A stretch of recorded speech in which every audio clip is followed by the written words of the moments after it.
In case you're wondering, no, I'm not wearing a dress. And no, I'm not saying what I'm wearing underneath. This is a ko. This is my national dress. This is how all men dress in Bhutan. That is how our women dress.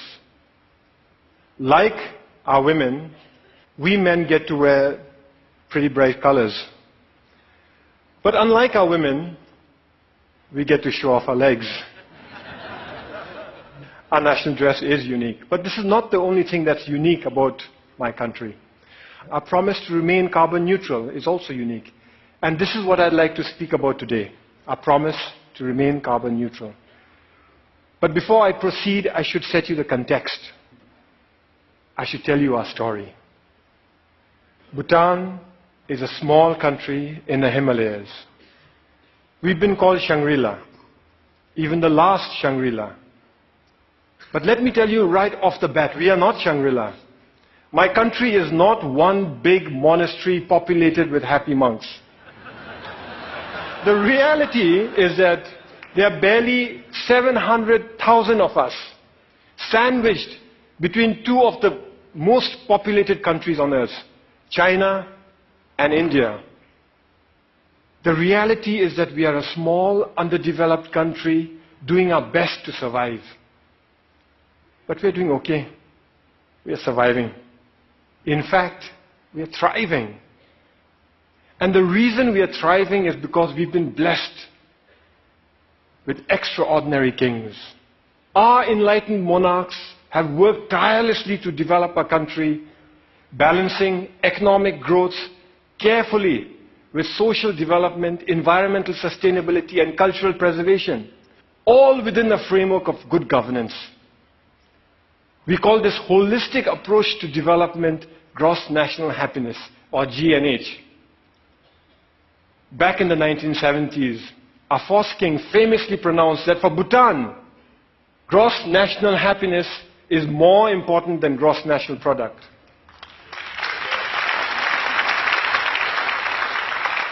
Ever since, all development in Bhutan is driven by GNH, a pioneering vision that aims to improve the happiness and well-being of our people. But that's easier said than done, especially when you're one of the smallest economies in the world. Our entire GDP is less than $2 billion. I know that some of you here are worth more, individually, than the entire economy of my country. So our economy is small. But here's where it gets interesting. Education is completely free. All citizens are guaranteed free school education, and those that work hard are given free college education. Healthcare is also completely free. Medical consultation, medical treatment, medicines, they're all provided by the state. We manage this because we use our limited resources very carefully, and because we stay faithful to the core mission of GNH, which is development with values. Our economy is small, and we must strengthen it. Economic growth is important. But that economic growth must not come from undermining our unique culture or our pristine environment. Today, our culture is flourishing. We continue to celebrate our art and architecture, food and festivals, monks and monasteries. And yes, we celebrate our national dress too. This is why I can wear my ko with pride. Here's a fun fact. You're looking at the world's biggest pocket. It starts here, goes round the back, and comes out from inside here. In this pocket, we store all manner of personal goods, from phones and wallets to iPads, office files, and books. But sometimes, even precious cargo. So our culture is flourishing. But so is our environment. 72% of my country is under forest cover. Our constitution demands that a minimum of 60% of Bhutan's total land shall remain under forest cover for all time.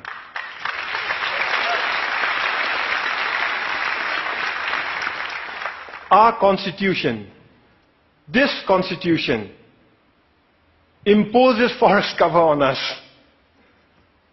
Incidentally, our king used this constitution to impose democracy on us. You see, we, the people, didn't want democracy. We didn't ask for it. We didn't demand it. And we certainly didn't fight for it. Instead, our king imposed democracy on us by insisting that he include it in the constitution. But he went further. He included provisions in the constitution that empower the people to impeach their kings, and included provisions in here that require all our kings to retire at the age of 65. Fact is, we already have a king in retirement. Our previous king, the Great Fourth, retired 10 years ago at the peak of his popularity. He was all of 51 years at that time. So as I was saying, 72% of our country is under forest cover. And all that forest is pristine. That's why we are one of the few remaining global biodiversity hotspots in the world. And that's why we are a carbon neutral country. In a world that is threatened with climate change, we are a carbon neutral country. Turns out it's a big deal. Of the 200 odd countries in the world today, it looks like we are the only one that's carbon neutral. Actually, that's not quite accurate. Bhutan is not carbon neutral. Bhutan is carbon negative. Our entire country generates 2.2 million tons of carbon dioxide. But our forests, they sequester more than 3 times that amount. So we are a net carbon sink for more than 4 million tons of carbon dioxide each year. But that's not all.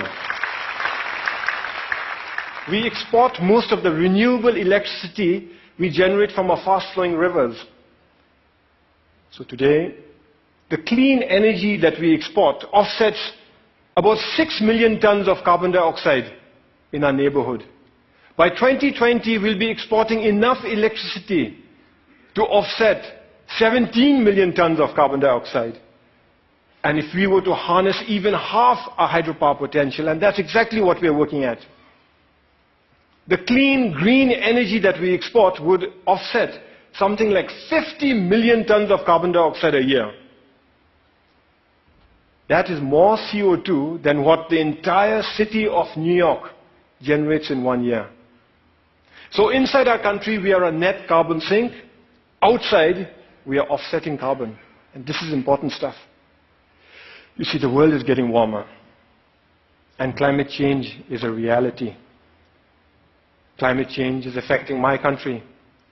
Our glaciers are melting, causing flash floods and landslides, which in turn are causing disaster and widespread destruction in our country. I was at that lake recently. It's stunning. That's how it looked 10 years ago. And that's how it looked 20 years ago. Just 20 years ago, that lake didn't exist. It was a solid glacier. A few years ago, a similar lake breached its dams and wreaked havoc in the valleys below. That destruction was caused by one glacial lake. We have 2,700 of them to contend with. The point is this: my country and my people have done nothing to contribute to global warming. But we are already bearing the brunt of its consequences. And for a small, poor country, one that is landlocked and mountainous, it is very difficult. But we are not going to sit on our hands doing nothing. We will fight climate change. That's why we have promised to remain carbon neutral. We first made this promise in 2009 during COP15 in Copenhagen. But nobody noticed. Governments were so busy arguing with one another and blaming each other for causing climate change that when a small country raised our hands and announced, we promise to remain carbon neutral for all time, nobody heard us. Nobody cared. Last December in Paris, at COP21, we reiterated our promise to remain carbon neutral for all time to come. This time we were heard. We were noticed and everybody cared. What was different in Paris was that governments came around together to accept the realities of climate change and were willing to come together and act together and work together. All countries, from the very small to the very large, committed to reduce the greenhouse gases emissions. The UN Framework Convention for Climate Change says that if these so-called intended commitments are kept, we'd be closer to containing global warming by 2 degrees Celsius. By the way, I've requested the TED organizers here to turn up the heat in here by 2 degrees. So if some of you are feeling warmer than usual, you know who to blame. It's crucial that all of us keep our commitments. As far as Bhutan is concerned, we will keep our promise to remain carbon neutral. Here are some of the ways we are doing it. We are providing free electricity to our rural farmers. The idea is that with free electricity, they will no longer have to use firewood to cook their food.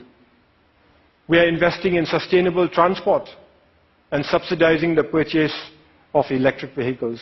Similarly, we are subsidizing the cost of LED lights, and our entire government is trying to go paperless.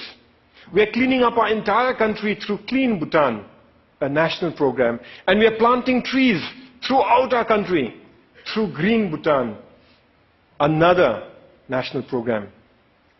But it is our protected areas that are at the core of our carbon neutral strategy. Our protected areas are our carbon sink. They are our lungs. Today, more than half our country is protected as national parks, nature reserves, and wildlife sanctuaries. But the beauty is that we've connected them all with one another through a network of biological corridors. Now, what this means is that our animals are free to roam throughout our country. Take this tiger, for example. It was spotted at 250 meters above sea level in the hot subtropical jungles. 2 years later, that same tiger was spotted near 4,000 meters in our cold alpine mountains. Isn't that awesome?